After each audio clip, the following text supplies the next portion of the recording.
It's noon here in Ventnor City, New Jersey, and 9 a.m. in Sacramento, California.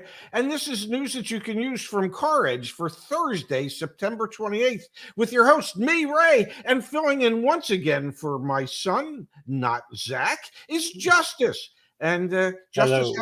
how are you doing today? I know you're a little under the weather. I'm a little under the weather, but making it through, trying to get through all this sunny, wonderful weather here, trying to do the best I can. Well, we appreciate that, and in order to take some of the pressure off of you today, we have a very special guest, Mr. Joshua Feygin, a consumer attorney in Florida who practices in Florida, D.C., and Vermont. Apparently, only does Vermont in the summer because it's a little cooler than Florida, which makes total sense to me. Let's bring Joshua into the show. Joshua, how are you this morning? Good morning. Good afternoon. How are you guys? We are well. We Great. are so thrilled to have you here. Was my guess that you only practice in Vermont in the summer? Was that correct on my part, or is that just? It's definitely cooler up there, I hear. Well, I can assure you, it is definitely cooler up there in the summer. So, Joshua, you have been practicing consumer law for how long now? Approximately 6 years now. Okay, and unfortunately, there's enough nonsense going on in the world that you can make a living doing this. Oh yeah. Okay, unfortunately, good. That's the case. And as people like to say, South Florida is a sunny place for shady people. And that is the most apt description of the state in which you reside that I have ever heard.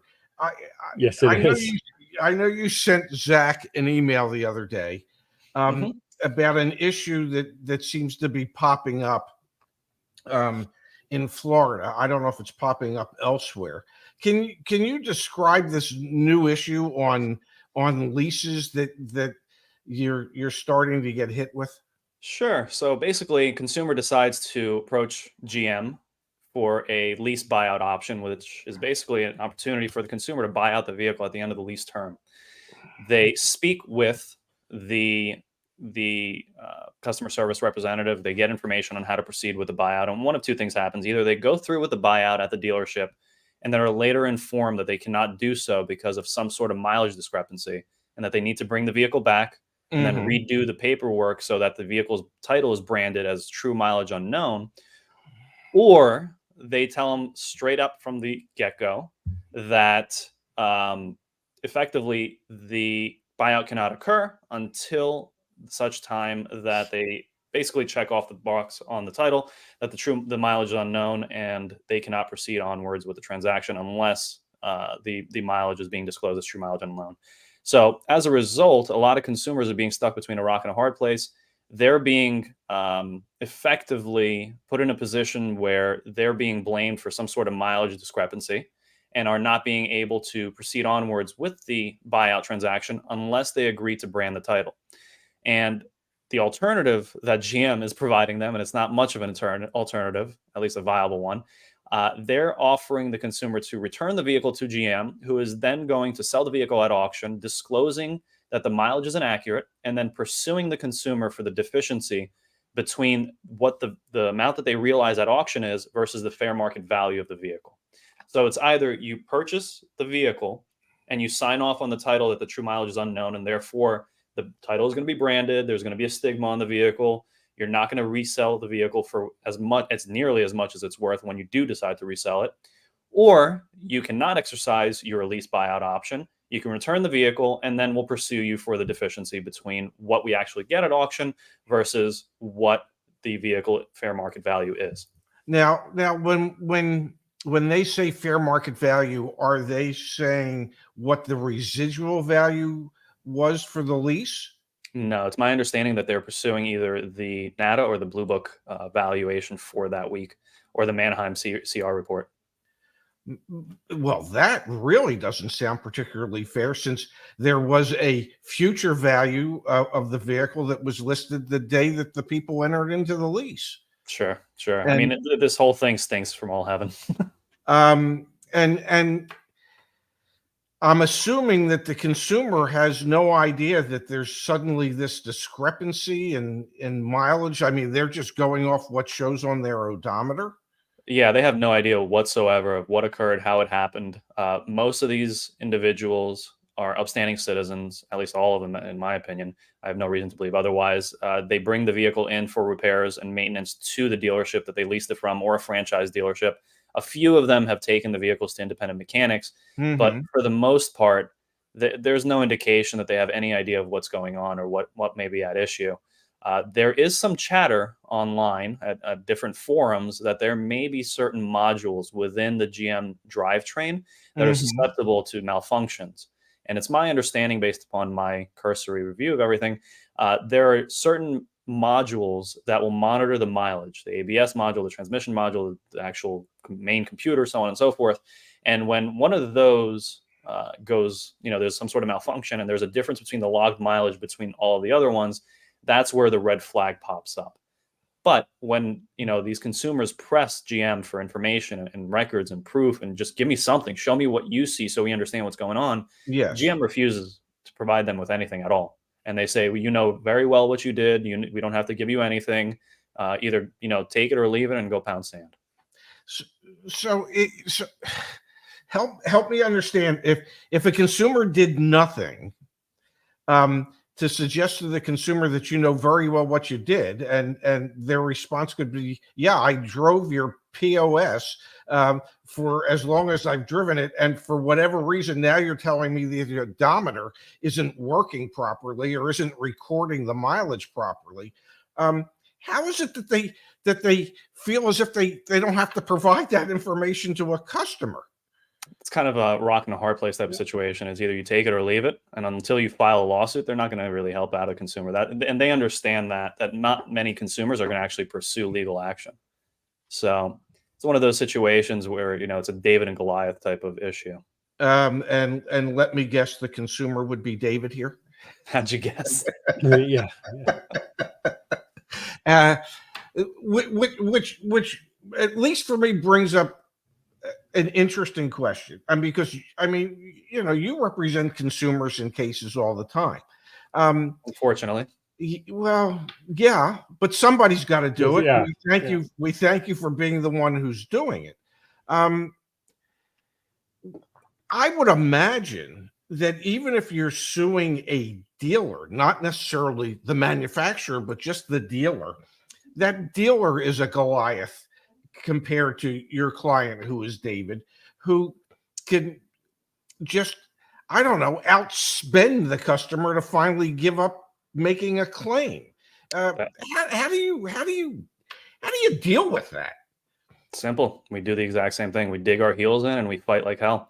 At the end of the day, we're here to help the consumer. And a lot of times dealerships do engage in litigation for years on end in order to either, one, dissuade the consumer from pursuing the claims any further, or two, send a chilling effect within the community to not pursue that particular dealership. Yeah. There is one particular dealership in South Florida. I'm not going to name any names because I have plenty of enemies as it is, but they will go the mile in litigation. They will appeal. And then if they do prevail, it's one of the few dealerships that actually will enforce their prevailing party judgment against the consumer, irrespective of how little and how little they make, how few assets they have, in order to send that chilling effect through the community. That being said, at the end of the day, it is a very real issue. It's something that we deal with almost on a daily basis in my office. And at the end of the day, it's just part of the job. Is there more that the state should be doing on behalf of the consumers? Well, I mean, your practice is mostly in Florida. Is there something the state should be doing It would for? be very, very nice to see them take a more hands-on approach. I'll put it to you that way. Unfortunately, my experience has been that DMV complaints to the Department of Agriculture and Consumer Services, Office of Financial Regulation, what have you, generally get closed out without much ado. The consumer will file the complaint. Sometimes it starts off with the Department of Agriculture and Consumer Services. The Department of Agriculture and Consumer Services then forwards it to the DMV. The DMV assigns a local examiner. They review the matter. They try to mediate a resolution with the dealership. But at the end of the day, all they can do is issue a citation. and then provide bonding information for the consumer to pursue the bond. Very rarely have I seen either the DMV or the Department of Agriculture take a hands-on approach and actually pursue either a dealership or a lender. And it's unfortunate, but it's also at the same time it's understandable given where we are and given the amount of fraud and the proliferation of fraud. They're just short-staffed, in my opinion. They have to dedicate their efforts where they can make the most difference. And unfortunately, if they went and they chased down every single complaint that a consumer filed against a dealership, I think they would run out of resources probably within the first week. But let me ask you a silly question, and this is just a silly question. Let me give you a silly answer. It would seem to me, and I don't know for a fact, but it would seem to me that they can check their statistics on the types of complaints they're getting and who those complaints are against. And I'm just guessing that there would be an inordinate amount of complaints against automobile dealerships in the state. So statistically speaking, if there are many more complaints against automobile dealers than other consumer complaints, why the hell wouldn't you put some resources to that and try and do something about it? I wish I could give you an answer. Well, I wish I had. You probably can. The answer is automobile dealer associations and lobbying efforts. I don't disagree. Like I said, I have plenty of enemies as it is. So okay. Well, then I will just say it. Joshua would not say this, but you just have to believe that the political buying power from automobile dealer groups dissuades our elected officials from actually serving the constituents that they're elected to serve. Particularly when some of these elected officials are either stakeholders or close family members of some of these dealership groups. Yep, there's a lot of elected politicians who are part of dealership groups, and we were looking at that when we were going through the NADA stuff and killing the EPA rules. I was very surprised at how many elected officials have hands in dealerships. Oh yeah. I'm going to ask you another silly question because you know me well enough to know that I'm just full of silly questions. If you, as a consumer affairs attorney in the state of Florida, could wave a magic wand to get the state to take a more consumer-centric view of what consumer affairs means, what is it that you would, if you had that magic wand, what is it that you would ask the consumer affairs divisions, of whether it be at the state level or the local level, to actually do? More hands-on approaches to regulating the day-to-day activities of the dealership. I think that there isn't enough supervision over the dealership employees. And one of the biggest excuses, for lack of a better term, that I receive at least, is that it was a rogue employee that we had no idea that they were doing this. And, if they could extend that enforcement power to not just the dealership itself, but the individuals within that dealership, I think that would change things very quickly. Mm-hmm. At least it would put some fear of God in some of these individuals who relatively operate with impunity. What I've seen personally is that there will be particular F&I managers that will get caught in forgery. And for one reason or another, they get shifted around from one store to another store to another store to make it appear as if that they were let go from that store. They were reassigned because of whatever. They did additional, some sort of continuing education or, some sort of reprimand, whatever, and they put them in a different store. And then they eventually wash out and they just go to a different dealership group. Mm-hmm. Well, if those individuals actually had to face state regulators and actually get some sort of, fine or something of that nature, then I think things would change.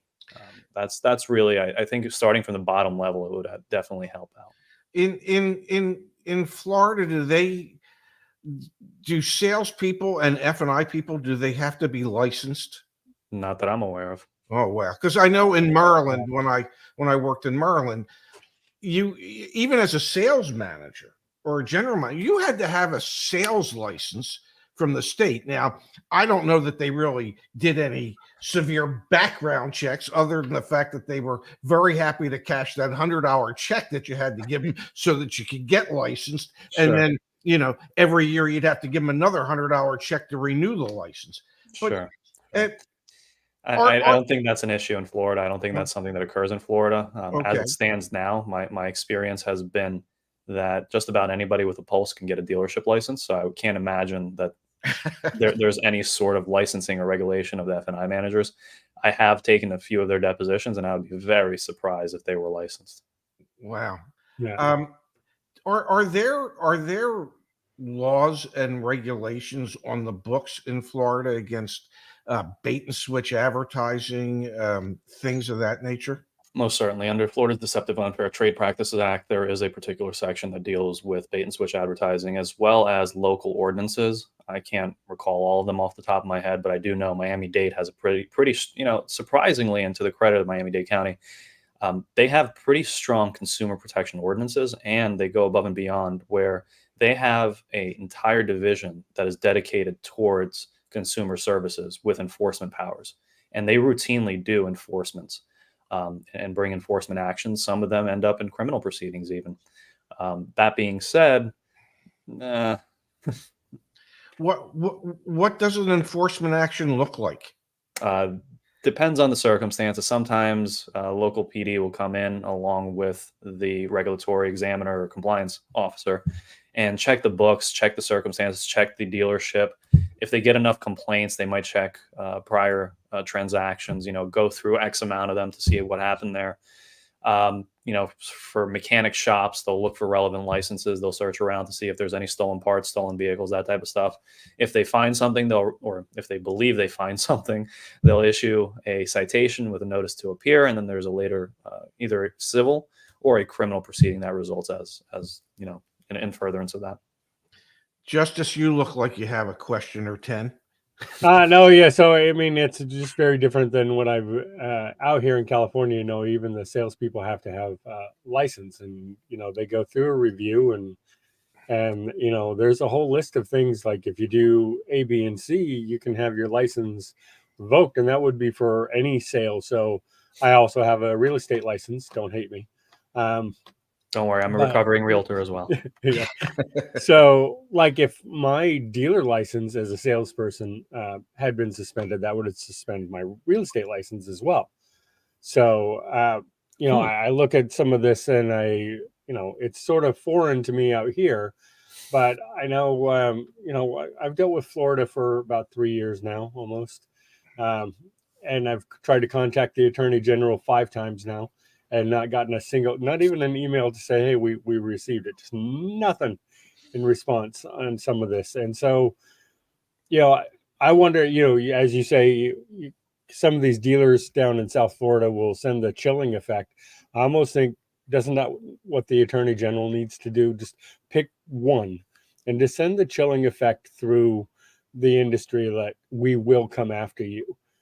Yeah, and I'm wondering why they're not doing that other than what we already discussed, which is exactly. Yeah. And a prime example of the lack of follow through, the lack of any sort of enforcement by the state. I believe it's been about a year already. The Attorney General office issued subpoenas to several dealership groups that were being accused of overcharging consumers for lease buyouts. And it was surprising to me that they actually took this upon themselves. But I can imagine that there was so much backlash from the public that they couldn't do anything. They could not do anything, for lack of a better term. They couldn't ignore it anymore. Yeah. Exactly. They couldn't ignore it anymore. To this date, I don't believe there's been any sort of follow through. I don't believe anything has occurred to those dealerships. I don't believe anything's come to light. Obviously, I'm not privy, nor is the public privy to what's going on behind the scenes during an investigation. But I can't imagine that it would take this long for the Attorney General's office to figure out what the lease says versus what the consumer is being charged, and seeing that it occurs on almost if not every, then almost every single transaction that goes through that dealership. So it's just a sign of what we're dealing with down here, and it's unfortunate. What other issues from the consumer side of things do you see popping up on a more frequent basis these days? Well, I mean, the lease buyouts, that's been something that's been proliferating my practice for over a year at this point, nonstop. It's just absolutely absurd. And for any of the viewers that don't know what I'm talking about, effectively, a lease agreement has a lease buyout provision. It's supposed to state in very particular terms how much the consumer is to be charged at the end of the lease term to buy out the vehicle, along with any charges that need to be charged to effectuate that purchase option. Well, I have yet to see a single consumer that comes to me that doesn't have a claim for an overcharge. Stated differently, almost every single consumer that has submitted a case evaluation with their lease agreement and buyout contract has been overcharged in one way or another for that buyout. There are a few variations of it. One, they'll just flat out increase the value of the vehicle. Hey, if you want to buy it from us, this is what it is. Take it or leave it. Another variation is, hey, we need to inspect your vehicle to make sure that it's roadworthy. We can't sell this vehicle to you, although we're going to sell it to you as is with at least 16 different disclaimers and different fonts and styles and everything under the sun, disclaiming any sort of liability in this transaction. But we need to inspect it, and we're going to charge you for the benefit of inspecting this vehicle. Oh, by the way, we're not even going to put it on a lift. And in fact, we're not even going to hook up a computer to it. We're just going to do a tire kit. Thank you very much. That's $1,500. Another variation is the exact same thing I just mentioned, but in order to be able to purchase this vehicle, you need to certify it. It needs to leave as a certified pre-owned vehicle. I've learned that there are some lease servicers who are effectively allowing the dealerships to wrap in the CPO and the inspection fee into the amount financed. So the lease servicer knows the exact amount that's listed in the lease agreement to buy out the vehicle. They know how much is owed. And that same lease servicer, while it might be a different corporate entity, it still falls under the same ambit, are now financing an amount above and beyond the lease residual or the lease purchase option value, plus the buyout fee, plus the option fee, plus the inspection fee, plus the CPO fee. So it's really been an issue. And what's really disheartening is a lot of the dealerships don't learn their lesson. And the reason why I say that is when I get a check-in from one of these dealerships following a settlement or a final adjudication, either in arbitration or in court, all of a sudden I see, I'm not going to name names, but certain insurance companies on those checks, whereas usually it's the dealership that's paying this. So I've kind of put two and two together. I'm not the sharpest tool in the shed, but when you see an insurance carrier on a check, it's obvious that there was insurance coverage, and they're covering these type of matters under an E&O policy. So it's unfortunate. E&O being errors and omissions. Errors and omissions. They're setting up the claim that this is a one-off circumstance. This is, somebody keyed in the amount wrong or whatever excuse they want to sell to their insurance carrier just to get coverage. But it is my position, you do it once, you do it twice, you do it a month-long period, then maybe, sure, fine. But if I see transactions that occurred after our settlement was inked, I know damn well it's not a accident. It's really the way that you're doing business. But until the money starts coming out of the pockets, I don't think they're going to care much, and they're just going to keep on falling back on their insurance carriers. So aside from that, which has really been the crux of at least the bane of my existence, there has been also an influx in repossessions. I do believe it's a sign of the times. I am getting an influx of potential clients calling me for case evaluations regarding repossessions. Some of them, yes, they're in default. However, the way that the vehicle is repossessed breaches the peace and causes the consumer damages one way or another. Either personal property is damaged in the process of the repossession, they're being threatened, what have you. And then other times there's repossessions in absence of a default altogether, and this really happens more so with buy here, pay here lenders that are lacking inventory, or they just want to churn deficiencies and pursue these consumers. A lot of times my clients will come to me, hey, I have absolutely, here's my payment history. I have insurance on the vehicle. The vehicle is running fine. There's no issues with it. I have no idea why they repossessed my vehicle. And it's usually the smaller mom and pop buy here, pay here's that are doing that. Josh, can we go back to the lease thing for 1 second? Gladly. You say many times you see that the check for the damages is actually issued by the insurance company under their errors and omissions policy at the dealership. Can there be a case at a certain point where the same dealership keeps making the same type of claim and the insurance company keeps paying that claim under errors and omissions, where the insurance company suddenly says, hey, wait a second. This is not an error and omission. This is the way you're doing business, and you're expecting us to cover that expense for you. Is there a way for the insurance companies to then bring a claim against a dealership that might be doing that on a regular basis? Frankly, that falls a little bit outside of my wheelhouse. However, what I would imagine is going to happen is that they're going to effectively, terminate the policy, or at the end of the day, there might be some sort of indemnification situation. But my belief is that there's going to be a coverage dispute at that point, and that the dealership may very well retain counsel and sue the insurance carrier to figure out whether or not they were dropped properly. And then when you kind of juxtapose this against the background of the value of these claims, realistically speaking, they're about settling for less than 20 grand, right? Mm-hmm. When you look at a coverage dispute and how much is going to cost the carrier to defend and proceed on with a coverage dispute, it just doesn't make sense for them sometimes, and they'll just kind of turn that blind eye and just keep on that relationship, and they'll make up for it in their premium increase in the next go around. May I say one thing? Our whole system just seems so incredibly corrupt that you, my friend, will have a job forever. Okay. It is just, it's incredible to me how we can justify allowing misbehavior and paying for it because, well, it's cheaper than litigating it. And just me on my soapbox, in my opinion, that just seems outrageously stupid. That there are times that the law and the way we do business in this country just lacks any form of common sense. Man, you're preaching to the choir.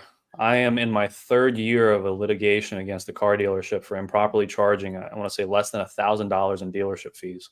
We've already went through one appeal, and we are getting ready to bring this case to trial.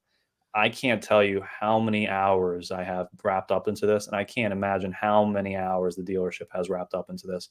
It makes absolutely no sense. The case, it defies logic to litigate this hard and this long. But at the end of the day, like I said, it's their prerogative to delay this and to make this as difficult and convoluted as possible in order to dissuade the claims of the consumers and to dissuade future litigation.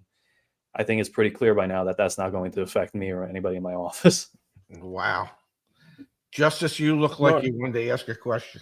Well, no, I mean, I was just saying, nor should it dissuade you. I'm glad you're putting out that fight because, we had some questions in here, who's shadier, the insurance company or the dealer, though? And, geez, I don't know if anyone can answer that question because,